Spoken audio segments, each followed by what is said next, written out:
Sir here और आज हम लोग सीखने वाले हैं इंजीनियरिंग मैकेनिक्स सब्जेक्ट जो होता है इंजीनियरिंग के फर्स्ट ईयर में common to all the branches. So engineering mechanics subject का आज हम लोग चैप्टर नंबर 1 स्टार्ट करने वाले हैं, that is system of coplanar forces, है ना। तो सिस्टम ऑफ कोप्लानर फोर्सेस में सब में फर्स्ट पॉइंट देखते हैं हम लोग फोर्स, है ना। फोर्स क्या होता है, फोर्स को कैसे डिफाइन कर सकते हैं हम लोग। Force is an external agency which changes or tends to change the position of a body from rest to motion or motion to rest, है ना। मतलब फोर्स क्या है, एक एक्सटर्नल एजेंसी है जो क्या करता है, कोई भी बॉडी के पोजीशन को चेंज करता है। अगर वो बॉडी रेस्ट में है तो उसको रेस्ट से मोशन में लाता है, और अगर मोशन में है तो उसको मोशन से रेस्ट में लाता है ना। मतलब फोर्स, कोई भी बॉडी पे अगर हम लोग फोर्स अप्लाई करेंगे, फॉर एग्जांपल अगर फुटबॉल है, फुटबॉल ऐसे रखा हुआ है ना, उसको हम लोग किक मारेंगे, अब वो फुटबॉल रखा हुआ है मतलब वो रेस्ट में है। जैसे हम लोग उसको किक मारेंगे, फोर्स अप्लाई करेंगे, तो वो बॉडी का जो भी वो फुटबॉल है वो मोशन में आ जाएगा, मतलब उसका पोजीशन चेंज हो जाएगा, एक पोजीशन से दूसरी पोजीशन पे वो पहुंच जाएगा, है ना। सेम वे हम लोग क्रिकेट खेलते हैं, क्रिकेट में हम लोग बैट से बॉल को मारते हैं, तो बॉल क्या होता है, एक जगह से दूसरी जगह पे मूव होता है, मतलब वहां पे भी हम लोग क्या कर रहे हैं, फोर्स को अप्लाई कर रहे हैं ना। तो हम लोगों ने देखा कि फोर्स अप्लाई होता है तो बॉडी का पोजीशन चेंज होता है। कोई बॉडी रेस्ट में है तो वो रेस्ट से मोशन में आती है। अब सेम वे कोई बॉडी मोशन में है, कोई बॉडी मोशन में है, अब उसके मोशन को स्टॉप करना है हम लोग को, उसको मोशन से रेस्ट में लाना है, तब भी हम लोग को फोर्स अप्लाई करना होता है। जैसे कि फॉर एग्जांपल हम लोग फुटबॉल खेल रहे हैं अगेन, और हम लोग के पास, हमारे फ्रेंड ने हमारे पास बॉल को पास किया है ना, तो अब वो बॉल को पहले हम लोग को स्टॉप करना होता है, फिर आगे हम लोग उसको पास करेंगे, है ना। तो जैसे ही वो बॉल हमारे फ्रेंड ने हमारी तरफ पास किया है, बॉल मोशन में है, बॉल अपनी तरफ आ रहा है, हम लोग को उसको पैर से रुकाना होता है। जैसे हम लोग उसको पैर से रुकाएंगे तो हमारे पैर के ऊपर भी फोर्स अप्लाई होता है ना। तो फोर्स हम लोग को अप्लाई करना पड़ता है, किसी चीज, कोई चीज मोशन में है, उस मोशन को स्टॉप करने के लिए भी फोर्स अप्लाई करना पड़ता है। फॉर एग्जाम्पल हम लोग क्रिकेट खेलते हैं, क्रिकेट में बॉल मारा है किसी ने और हम लोग फील्डिंग कर रहे हैं, तो फील्डिंग करने के लिए हम लोग को बॉल को स्टॉप करना होता है, बॉल को रुकाना होता है ना, और ऊपर से बॉल आ रहा है तो उसको कैच करना होता है। तो दोनों कंडीशन में हमारे हाथों पे फोर्स लगता है ना। तो कोई भी चीज जो मोशन में है उसके मोशन को स्टॉप करने के लिए भी फोर्स अप्लाई होता है, और कोई चीज जो रेस्ट में है उसको रेस्ट से मोशन में लाने के लिए भी फोर्स को अप्लाई करना पड़ता है ना। तो देखो, force is an external agency which changes or tends to change the position of a body from rest to motion or motion to rest, है ना। अब चेंज कर रहा है ये तो देख लिया, अब टेंड्स टू चेंज क्या है। Tends to change means try to change, है ना। Tends to change means try to change. अब देखो, हर बार आपका डिस्प्लेसमेंट होगा ऐसे पॉसिबल नहीं है। जैसे कि ये मार्कर है, मार्कर पे मैंने फोर्स लगाया, ये मूव किया, है ना। अभी सेम फोर्स अगर मैं यहाँ पे लगाऊंगा, इस वॉल पे मैं वो सेम फोर्स अप्लाई करूंगा, तो क्या ये वॉल मूव होगा? नहीं होगा, क्योंकि अमाउंट ऑफ फोर्स जो रिक्वायर्ड है इस मार्कर को मूव करने के लिए, वही सेम फोर्स से ये वॉल मूव नहीं होगा, क्योंकि अमाउंट ऑफ फोर्स जो लगेगा इस वॉल को मूव करने के लिए बहुत ज्यादा है। मैं जैसे भी लाके इसको मूव करूंगा तो वो डिस्प्लेस हो जाएगा, है ना। मतलब अगर कोई फोर्स क्या होता है, force is an external agency जिसमें हम लोग क्या करते हैं, कोई बॉडी का पोजीशन चेंज करने का कोशिश करेंगे तब भी वो फोर्स अप्लाई होता है ना। और अगर बॉडी का पोजीशन चेंज हो गया तब भी फोर्स अप्लाई हो रहा है ना। अगर बॉडी का पोजीशन चेंज हो रहा है मतलब उसमें क्या हुआ है, डिस्प्लेसमेंट हुआ है। डिस्प्लेसमेंट हुआ तो वो क्या हुआ, वर्क डन हुआ है ना। लेकिन यहाँ पे वॉल को हम लोग पुश कर रहे हैं, वॉल पे फोर्स लगा रहे हैं, लेकिन वॉल मूव नहीं हुआ है, लेकिन फिर भी यहाँ पे फोर्स अप्लाई हुआ है। क्यों फोर्स अप्लाई हुआ है? क्योंकि यहाँ पे डिस्प्लेसमेंट नहीं हुआ, मतलब वर्क डन नहीं हुआ है, लेकिन फोर्स अप्लाई हुआ है। वी टेंड्स टू चेंज, हम लोगों ने ट्राई किया चेंज करने का पोजीशन, लेकिन पोजीशन चेंज नहीं हुआ, तब भी फोर्स अप्लाई होता है ना। तो फोर्स क्या होता है, force is an external agency which changes or tends to change, that is try to change the position of a body, कोई भी बॉडी का position from rest to motion or motion to rest, है ना। सो ये होता है हमारा force. अब सिस्टम ऑफ फोर्स किसको बोलते हैं? सिस्टम ऑफ फोर्स, सपोज मान लो एक बॉडी है जिसके ऊपर क्या हो रहा है, फोर्स अप्लाई हो रहा है, तो हम लोग क्या बोलेंगे कि सिंगल फोर्स यहाँ पे अप्लाई हो रहा है इस बॉडी के ऊपर, है। अगर मोर देन वन फोर्स इस बॉडी पे अप्लाई हो रहा है, मतलब यहाँ पे भी फोर्स अप्लाई हो रहा है, यहाँ पे भी, एक से ज्यादा, कितने भी, 2 हो सकते हैं या 1000 हो सकते हैं या 500, कितने भी फोर्स, है ना। अगर एक से ज्यादा फोर्सेस किसी बॉडी पे अप्लाई हो रहे हैं तो हम लोग उसको क्या बोलेंगे, सिस्टम ऑफ फोर्स बोलेंगे ना। If more than one forces are applied on a body, or if more than one forces are there, then we can say that it is a system of force. तो system of force किसको बोलेंगे? अगर एक से ज्यादा force है तो उसको हम लोग क्या बोलेंगे, सिस्टम ऑफ फोर्स बोलेंगे। ओके, अब नेक्स्ट पॉइंट देखते हैं हमारा classification of force system. So force system classified होता है 2 ब्रॉड कैटेगरीज में, that is coplanar force system and non coplanar force system, है ना। फिर आगे कोप्लानर फोर्स सिस्टम है वो डिवाइड होता है 3 कैटेगरीज में, जिसमें आता है concurrent force system, non concurrent force system और पैरेलल फोर्स सिस्टम।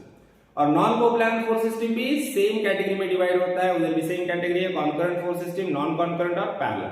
फिर parallel force system further divide होता है 2 कैटेगरीज में, that is like parallel and unlike parallel, है ना। तो यहाँ पे हम लोग देखते हैं, सबसे पहले समझ लेते हैं कि कोप्लानर और नॉन कोप्लानर मतलब क्या। तो अब देखो, अब जो भी सॉलिड होता है, जो भी सॉलिड्स होता है ना, सॉलिड बना होता है नंबर ऑफ प्लेन से, है ना।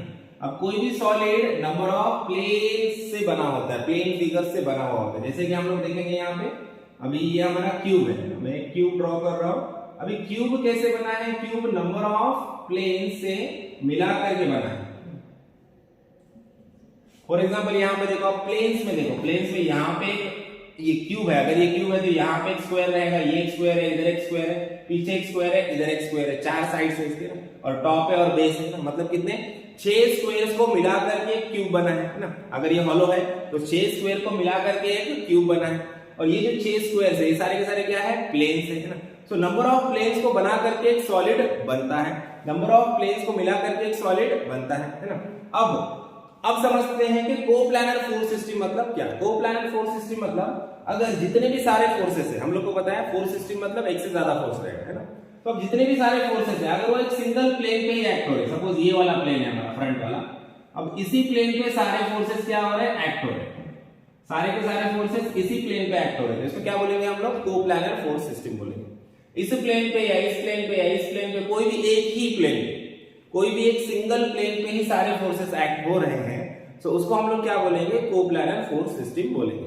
अगर फोर्सेस एक से ज्यादा प्लेन पे एक्ट कर, मतलब यहाँ पे भी फोर्सेस है प्लस यहाँ पे भी कोई फोर्स है, यहाँ पे भी कोई फोर्स है, और इधर वाले प्लेन पे भी कोई फोर्स है, ये वाले प्लेन पे भी कोई फोर्स है, तो मतलब ये क्या हो गया, अभी नॉन कोप्लानर फोर्स सिस्टम हो गया। मतलब फोर्सेस एक से ज्यादा प्लेन्स पे एक्ट हो रहे हैं, तो forces are acting on more than one plane, then it is called as non coplanar force system. और अगर फोर्सेस सिर्फ कोई भी एक ही प्लेन्स पे एक्ट हो रहे हैं, तो उसको हम लोग क्या बोलेंगे, कोप्लानर फोर्स सिस्टम बोलेंगे।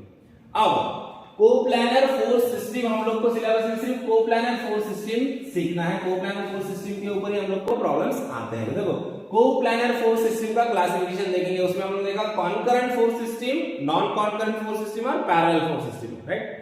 तो अब देखो पैरेलल फोर्स सिस्टम किसको बोलते हैं, अगर दो फोर्सेस ऐसे हैं जिनकी लाइन ऑफ एक्शन कैसी है, पैरेलल एक दूसरे को, जैसे कि ये दो फोर्सेस है, दोनों के लाइंस ऑफ एक्शन कैसे एक दूसरे को पैरेलल है, तो हम लोग क्या बोलेंगे, ये दो फोर्सेस, ये जो फोर्स सिस्टम है कैसा है, पैरेलल फोर्स सिस्टम है ना। अब ये दो जो फोर्सेस है, ये वर्टिकल भी हो सकते हैं, ये हॉरिजॉन्टल भी हो सकते हैं, इंक्लाइंड भी हो सकते हैं, कैसे भी हो सकते हैं ना, लेकिन दोनों की लाइन ऑफ एक्शन एक दूसरे कैसे होनी चाहिए, पैरेलल होनी चाहिए, तो हम लोग बोलेंगे पैरेलल फोर्स सिस्टम है ना। अब पैरेलल फोर्स सिस्टम में दो टाइप होते हैं, like parallel and unlike parallel.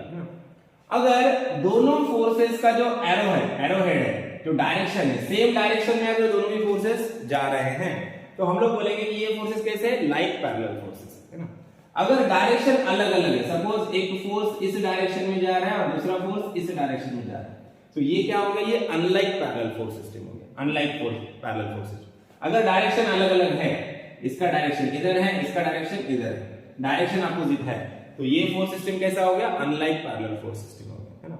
और डायरेक्शन सेम है तो लाइक पैरेलल है ना, ये तीनों कैसे लाइक पैरेलल, और ये दो कैसे है, अनलाइक पैरेलल। डायरेक्शन अपोजिट हो गया तो अनलाइक पैरेलल, डायरेक्शन सेम है तो लाइक पैरेलल, है ना। और पैरेलल फोर्स सिस्टम में सिर्फ दो ही फोर्सेस होते हैं, दो से ज्यादा जनरली नहीं होते, दो से ज्यादा हो सकते हैं, लेकिन जनरली हमारे सिलेबस के लिए हम लोग इतना समझेंगे कि दो ही फोर्सेस, ठीक है। तो पैरेलल फोर्स सिस्टम समझ में आया। अब सबसे इंपॉर्टेंट है कॉन्करेंट और नॉन कॉन्करेंट फोर्स सिस्टम।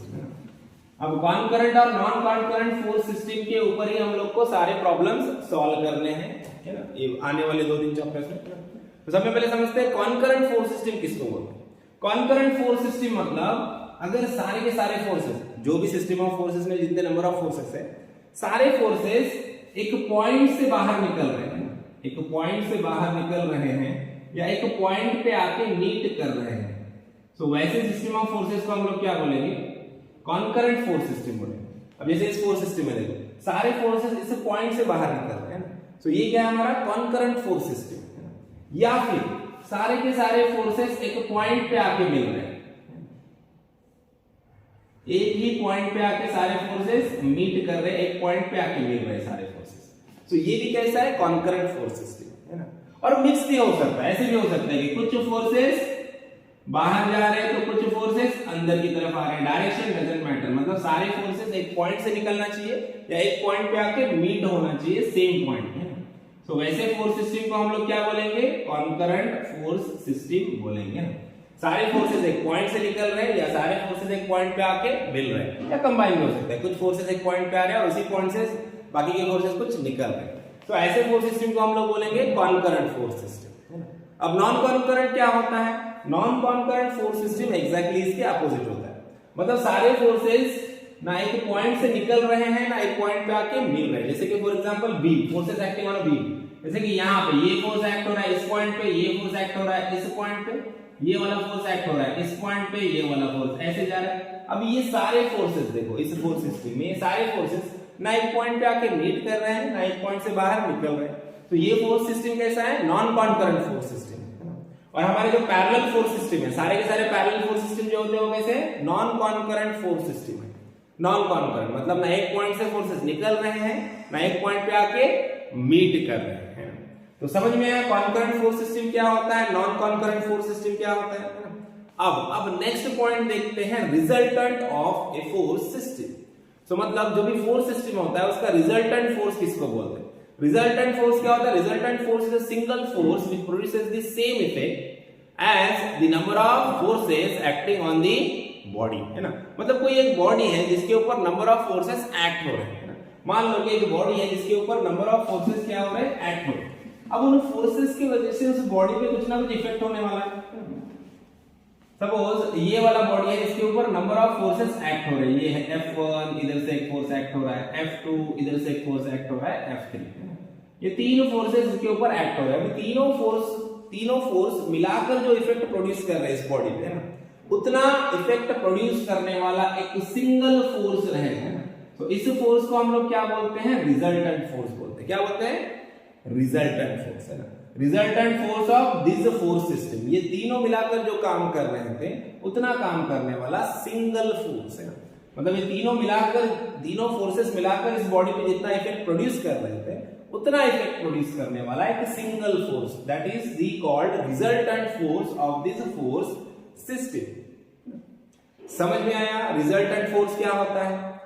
अब देखते हैं resolution and composition of forces. Resolution and composition of forces. तो सबसे पहले देखेंगे कंपोजिशन ऑफ फोर्स क्या है। Composition of force means the process of finding out the resultant of system of forces, है ना। जो नंबर ऑफ फोर्सेस है उनका एक रिजल्टेंट फोर्स फाइंड आउट करने की जो प्रोसेस है उसको हम लोग क्या बोलते हैं, कंपोजिशन ऑफ फोर्सेस बोलते हैं। मतलब नंबर ऑफ फोर्सेस है, ये ऐसे नंबर ऑफ फोर्सेस है जो एक बॉडी के ऊपर एक्ट हो रहे हैं, एक बॉडी के ऊपर एक नंबर ऑफ फोर्सेस एक्ट हो रहे हैं। तो इन नंबर ऑफ फोर्सेस का रिजल्टेंट फोर्स हम लोग को फाइंड आउट करना है। हम लोग को ये 3-4 फोर्स अप्लाई नहीं करना है, हम लोग को एक सिंगल ही फोर्स अप्लाई करना है जो ये 3 फोर्सेस के बराबर इफेक्ट प्रोड्यूस करे बॉडी पे, है ना। तो वो सिंगल फोर्स को फाइंड आउट करने का जो प्रोसेस होता है, सिंगल फोर्स का मैग्नीट्यूड कितना होगा, वो किस एंगल पे एक्ट होगा, किस पोजीशन पे एक्ट होगा, किस पॉइंट पे एक्ट होगा, ये फाइंड आउट करने का जो प्रोसेस होता है इसको हम लोग बोलते हैं कंपोजिशन ऑफ फोर्सेस। मतलब नंबर ऑफ फोर्सेस को हटाकर एक सिंगल फोर्स हम लोग को यहाँ पे लगाना है जो सेम इफेक्ट प्रोड्यूस करेगा as the number of forces, है ना। तो ये जो प्रोसेस होता है finding out the resultant of number of forces, that is called composition of forces, है ना। अब सेकंड वाला टर्म होता है रिजोल्यूशन ऑफ फोर्सेस, है ना। रिजोल्यूशन ऑफ फोर्सेस, इसके नाम से ही हम लोग को समझ में आता है रिजोल्यूशन कहां से आया वर्ड, रिजॉल्व, है ना। रिजॉल्व करना मतलब डिवाइड करना, है ना। एक सिंगल फोर्स को नंबर ऑफ कंपोनेंट्स में डिवाइड करना है। The process of dividing the single force into number of component, that is called the resolution of forces, है ना। फॉर एग्जांपल एक ये ऐसा इंक्लाइंड फोर्स है, ये फोर्स है जो इंक्लाइंड है इस यहां पे एक एंगल थीटा पे, है ना। सो अब इस फोर्स को हम लोग को क्या करना है, इसको डिवाइड करना है। जनरली हम लोग 2 कंपोनेंट में डिवाइड करते हैं, वो क्यों करते हैं वो हम लोग देखेंगे आगे। तो जनरली हम लोग क्या करते हैं, फोर्स को 2 कंपोनेंट में डिवाइड करते हैं। इसका एक हॉरिजॉन्टल, ये इंक्लाइंड फोर्स है, इसका एक हॉरिजॉन्टल कंपोनेंट बनेगा और एक वर्टिकल कंपोनेंट बनेगा। हॉरिजॉन्टल ये सपोज फोर्स F है, तो हॉरिजॉन्टल कंपोनेंट को बोलेंगे हम लोग Fx और वर्टिकल कंपोनेंट को बोलेंगे Fy, है ना। So resolution of force means क्या, the process of breaking the single force into two number of component, that is called the resolution of forces. Resolution of forces में हम लोग single force को दो कंपोनेंट में divide करते हैं।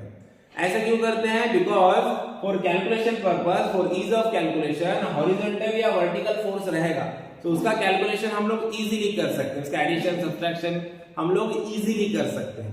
और वही फोर्स अगर इंक्लाइन रहेगा, किसी एंगल पे रहेगा, तो उसका कैलकुलेशन में बहुत ज्यादा प्रॉब्लम होता है, डिफिकल्ट हो जाता है। इसलिए हम लोग क्या करते हैं कि इंक्लाइन फोर्स को दो कंपोनेंट में रिजॉल्व करते हैं, वर्टिकल और हॉरिजॉन्टल में रिजॉल्व कर लेते हैं। और ये जो प्रोसेस होता है एक सिंगल फोर्स को नंबर ऑफ कंपोनेंट्स में ब्रेक करने का, उसको हम लोग बोलते हैं रिजोल्यूशन ऑफ फोर्सेस, है ना। सो चलो अब बढ़ते हैं प्रॉब्लम्स की तरफ। आज हम लोग प्रॉब्लम नंबर 1 लेने वाले हैं। प्रॉब्लम कौन सा लेने वाले हैं? कंपोजिशन ऑफ फोर्सेस का concurrent force system, resultant of concurrent force system के प्रॉब्लम्स हम लोग लेने वाले हैं। मुंबई यूनिवर्सिटी के एग्जामिनेशन में जनरली 5 मार्क्स के लिए क्वेश्चंस पूछे जाते हैं, इस टाइप के क्वेश्चंस क्वेश्चन नंबर 1 में आते हैं, जो कंपलसरी क्वेश्चन में है ना। तो वो आज हम लोग स्टार्ट करने वाले, उसका क्वेश्चन नंबर 1 लेने वाले हैं। तो किस टाइप के क्वेश्चन है? Resultant of concurrent force system. Concurrent force system का रिजल्टेंट कैसे फाइंड आउट करना है वो हम लोग आज सीखेंगे, उसका प्रॉब्लम हम लोग देखने वाले हैं ना। तो प्रॉब्लम नंबर 1 देखते हैं। सबसे पहले उसका स्टेटमेंट देख लेते हैं। An eye bolt is pulled from a ground by 3 forces as shown in figure, है ना। डायग्राम यहाँ पे दिया हुआ है, डायग्राम हम लोग को यहाँ पे दिया है। ये आई बोल्ट है, इसके ऊपर ये 2 फोर्सेस अप्लाई हो रहे हैं जो इंक्लाइन है, और ये ग्राउंड में नीचे अंदर फंसा हुआ है। इसको हम लोग को बाहर निकाल रहे हैं हम लोग 2 फोर्सेस से। तो हम लोग को क्या फाइंड आउट करना है? इसका रिजल्टेंट फोर्स फाइंड आउट करना है। तो सब में पहले यहाँ पे देखो, ये एक फोर्स है, ये एक फोर्स है, यहाँ पे आई बोल्ट है।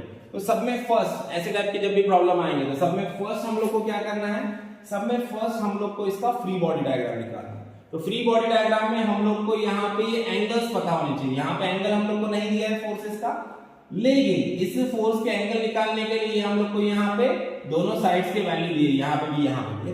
तो सब में पहले हम लोग क्या करेंगे? एंगल्स फाइंड आउट कर लेंगे। यहाँ पे ये जो θ1 है इसको हम लोग यहाँ पे फाइंड आउट कर लेंगे। तो देखो θ1 यहाँ पे मैं इस ट्राइंगल को अलग से यहाँ पे ड्रॉ कर लेता हूँ।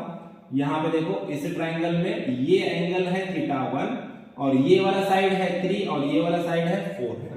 अब ये ट्राइंगल है, हम लोग को पता है, इसको नाम दे देते हैं। मान लो ये ट्राइंगल ABC है, ट्राइंगल ABC में राइट एंगल ट्राइंगल है। तो θ1 इज इक्वल टू क्या होगा? ये है अपोजिट साइड और ये है adjacent side. Opposite by adjacent क्या होता है? tan थीटा होता है। तो हम लोग को पता है tan θ1 इज इक्वल टू क्या हो जाएगा? Opposite side divided by adjacent side.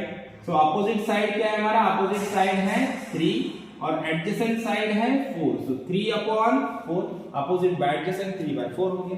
θ1 हम लोग को फाइंड आउट करना है। तो θ1 इज इक्वल टू क्या होगा? tan को उधर भेज दो तो क्या हो जाएगा? tan inverse of 3/4। तो tan इनवर्स ऑफ 3/4 की वैल्यू हम लोग फाइंड आउट करेंगे, तो यहाँ आंसर मिल जाएगा 36.87 डिग्री, है ना। तो θ1 का वैल्यू मिल गया 36.87 डिग्री। अब सेम वे हम लोग क्या करेंगे? θ2 का वैल्यू फाइंड आउट कर लेंगे, ये वाला ट्रायंगल। अब ये वाला ट्रायंगल देखो, यहाँ पे हम लोग को ये वाला एंगल फाइंड आउट करना है। ये वाला एंगल θ2 है ना। इसको नाम दे देते हैं PQR। यहाँ पे ये वाला साइड है 4 और ये वाला साइड है 3। Again tan theta opposite by adjacent side क्या होता है? tan theta.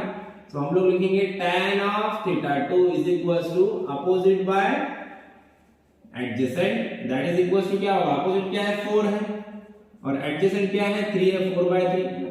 तो यहाँ पे हम लोग लिखेंगे tan θ2 इज इक्वल टू क्या हो गया? 4/3।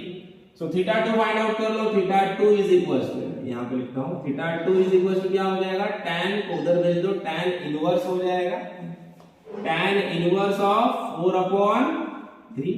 सो कैलसी में पुट कर दो, शिफ्ट दबा के tan दबाओ, tan इनवर्स 4/3 हो जाएगा। तो इसका वैल्यू मिल जाएगा हम लोग को 53.13 डिग्री, है ना। तो θ2 की वैल्यू हम लोग को मिल गई 53.13 डिग्री और ये वाला एंगल भी मिल गया, दोनों एंगल्स मिल गए। तो अभी हम लोग को क्या करना है? फ्री बॉडी डायग्राम यहाँ पे ड्रॉ करना है। देखो सब में पहले यहाँ पे हम लोग फ्री बॉडी डायग्राम ड्रॉ कर लेते हैं। फ्री बॉडी डायग्राम ड्रॉ करने के लिए हम लोग क्या करेंगे? इस आई बोल्ट को आप लोग यहाँ पे नहीं दिखाएंगे ना, और हम लोग अज्यूम करेंगे ये फोर्स यहाँ पे आ रहा है, ये फोर्स यहाँ पे आ रहा है, सेंटर पे आता है आई बोल्ट के ना। तो अब यहाँ से हम लोग ये फोर्स को ड्रॉ करेंगे, ये वाला फोर्स को θ1, ये वाला देखो, ये वाला फोर्स है हमारा कितने का? 2000 न्यूटन का है फोर्स, और इसका जो एंगल है ये θ1, ये एंगल जो है θ1 कितना मिला हम लोग को? 36.87। तो यहाँ पे हम लोग एंगल लिख देंगे 36.87। सेम वे ये जो सेकंड वाला फोर्स है 3000 न्यूटन का वो हम लोग ड्रॉ करेंगे यहाँ पे। तो इसका मैग्नीट्यूड है 3000 न्यूटन और ये वाला जो एंगल है ये है 53.13 डिग्री। अभी हम लोगों ने फाइंड आउट किया थीटा 2 53.13 डिग्री। दोनों फोर्सेस आ गए हमारे पास यहाँ पे। अब ये वाला होता है हमारा फ्री बॉडी जिससे हम लोग बाकी सारी चीजें नहीं बताएंगे, सिर्फ फोर्सेस को शो करेंगे, ठीक है। अब क्या करना है, अब इसका रिजल्टेंट फाइंड आउट करना है। तो रिजल्टेंट फाइंड आउट करने के लिए सबसे पहले सब में फर्स्ट क्या करना है हम लोग को, जो भी फोर्सेस यहाँ पे इंक्लाइन है, अगर कोई फोर्स वर्टिकल या हॉरिजॉन्टल नहीं है, इंक्लाइन फोर्स है, तो उस इंक्लाइन फोर्स को हम लोग को रिजॉल्व करना है दो कंपोनेंट में, है ना। क्या करना है, उसको दो कंपोनेंट में रिजॉल्व करना है, हॉरिजॉन्टल और वर्टिकल। क्यों, सारे के सारे फोर्सेस कैसे होने चाहिए, वर्टिकल या हॉरिजॉन्टल होने चाहिए। तो फोर्स देखना है हम लोग को, सारे फोर्सेस वर्टिकल हॉरिजॉन्टल है क्या, नहीं है, दोनों भी फोर्सेस इंक्लाइन है। तो सब में पहले इनको वर्टिकल और हॉरिजॉन्टल कंपोनेंट में रिजॉल्व करना है। तो कैसे करेंगे, सिंपल है, देखो यहाँ पे कोई भी एक फोर्स रहेगा जो ऐसे इंक्लाइन है, सपोज मान लो ये एक फोर्स है F जो इंक्लाइन है एंगल थीटा पे, तो इसको हम लोग को रिजॉल्व करना है दो कंपोनेंट में, वर्टिकल हॉरिजॉन्टल में, for the ease of calculation, ठीक है। तो कैसे डिवाइड करते हैं, यहाँ पे इसका एक कंपोनेंट आ जाएगा जिसको हम लोग बोलते हैं Fx, एंगल हम लोग को हॉरिजॉन्टल से पता है तो यहाँ पे Fx आएगा। Fx का फॉर्मूला क्या होता है, F cos of थीटा, और यहाँ पे जो कंपोनेंट आएगा इसका ये रहेगा Fy जो होता है F sin of थीटा, है ना। अगर एंगल हॉरिजॉन्टल से पता है तो ये Fx हो जाएगा, वर्टिकल से पता है तो चेंज होगा, वो आगे देखेंगे। सो Fx और Fy निकालना है, Fy F sin theta, Fx होता है F cos थीटा। तो सेम वे यहाँ पे भी हम लोग इसको रिजॉल्व करेंगे, इन फोर्सेस को, ये 2000 के फोर्स को हम लोग रिजॉल्व करेंगे दो कंपोनेंट में। अब एंगल हम लोग को हॉरिजॉन्टल से पता है तो यहाँ पे कौन सा कंपोनेंट आएगा हमारा, Fx आएगा। Fx क्या होता है, F cos थीटा, है ना। सो F कितना है हमारे पास, F है हमारा 2000, तो हम लोग लिखेंगे यहाँ पे 2000 cos of थीटा कितना है 36.87, इसको ब्रैकेट में रखो। अब सेम वे जो वर्टिकल कंपोनेंट है, वर्टिकल कंपोनेंट को हम लोग ड्रॉ करेंगे। वर्टिकल कंपोनेंट क्या है हमारा, Fy है। Fy का फॉर्मूला क्या है, F sin थीटा। F क्या है यहाँ पे, F है 2000, तो हम लोग यहाँ पे लिखेंगे 2000 sin of थीटा। थीटा कितना है हमारा 36.87 है, सेम थीटा, थीटा को ब्रैकेट में रखेंगे। सो 2000 के फोर्स को जो इंक्लाइन था उसको हम लोगों ने दो कंपोनेंट में रिजॉल्व कर दिया, एक हॉरिजॉन्टल और एक वर्टिकल। क्यों, क्योंकि हॉरिजॉन्टल वर्टिकल फोर्स का हम लोग एडिशन सब्ट्रैक्शन इजीली कर सकते हैं, इसलिए, है ना। सो Fx होता है F cos थीटा और Fy होता है F sin थीटा। अब सेम प्रोसेस करना है हम लोग को इस वाले फोर्स के लिए, है ना। तो सब में पहले क्या करेंगे, इस वाले फोर्स का कंपोनेंट आएगा इधर, देखो अब जिस क्वाड्रेंट में है, अब ये वाला फोर्स इस क्वाड्रेंट में है तो इसका एक्स एक्सिस इधर है, तो हॉरिजॉन्टल फोर्स इधर आएगा, और इस क्वाड्रेंट का y एक्सिस इधर है, वर्टिकली अपवर्ड है, तो इसका फोर्स भी वर्टिकली अपवर्ड जाएगा।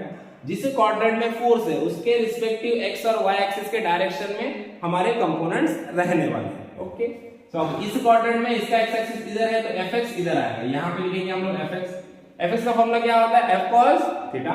सो F कितना है 3000 है, तो हम लोग लिखेंगे 3000 cos of थीटा कितना है हमारा 53.13।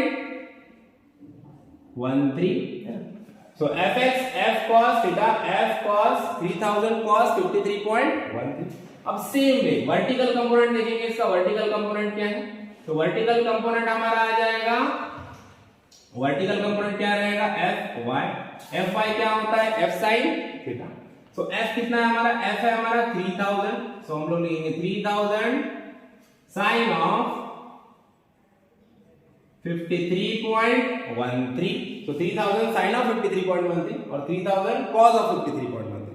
अब इस इंक्लाइन फोर्सेस को, इन दोनों इंक्लाइन फोर्सेस को हम लोगों ने हॉरिजॉन्टल और वर्टिकल कंपोनेंट में डिवाइड कर दिया है ना। अब बढ़ते हैं हम लोग नेक्स्ट स्टेप की तरफ, that is to find the resultant. अब रिजल्टेंट फाइंड आउट करने के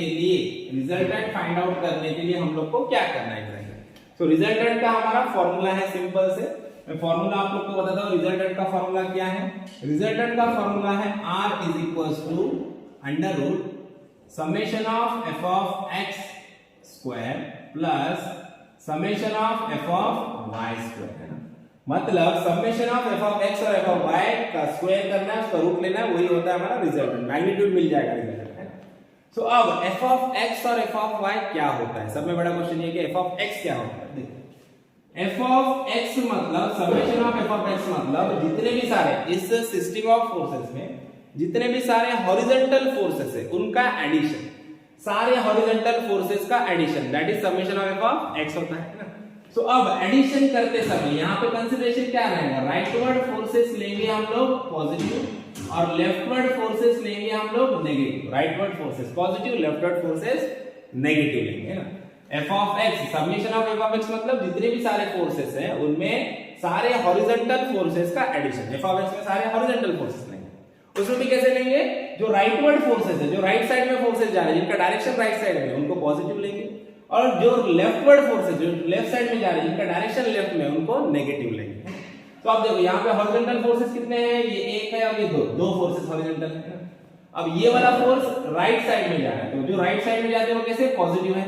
तो सबसे पहले इसको लिखेंगे हम लोग 2000 cos ऑफ 36.87, ये वाला फोर्स लिखा हम लोगों ने राइट साइड में, इसके लिए इसको पॉजिटिव लिखा।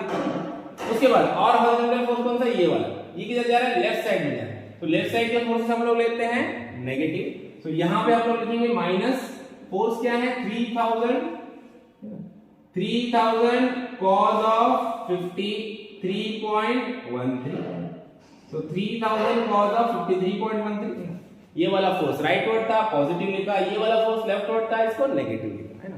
बस अब क्या करना है, अब कैल्सी में सारा वैल्यू पुट कर देना है, कैल्सी में सारा वैल्यू पुट करना है, इज इक्वल टू का बटन दबाना है। हम लोग को यहाँ पे इसका आंसर मिल गया हम लोग को -799 पॉइंट समथिंग, 799 मतलब इज इक्वल टू वो सम इज इक्वल टू कितना हो जाएगा 800 हो जाएगा। तो हम लोग लेंगे -800, इसका यूनिट क्या है न्यूटन, ये फोर्स है, फोर्सेस का एडिशन है तो मतलब फोर्स ही है तो न्यूटन में रहेगा, है ना।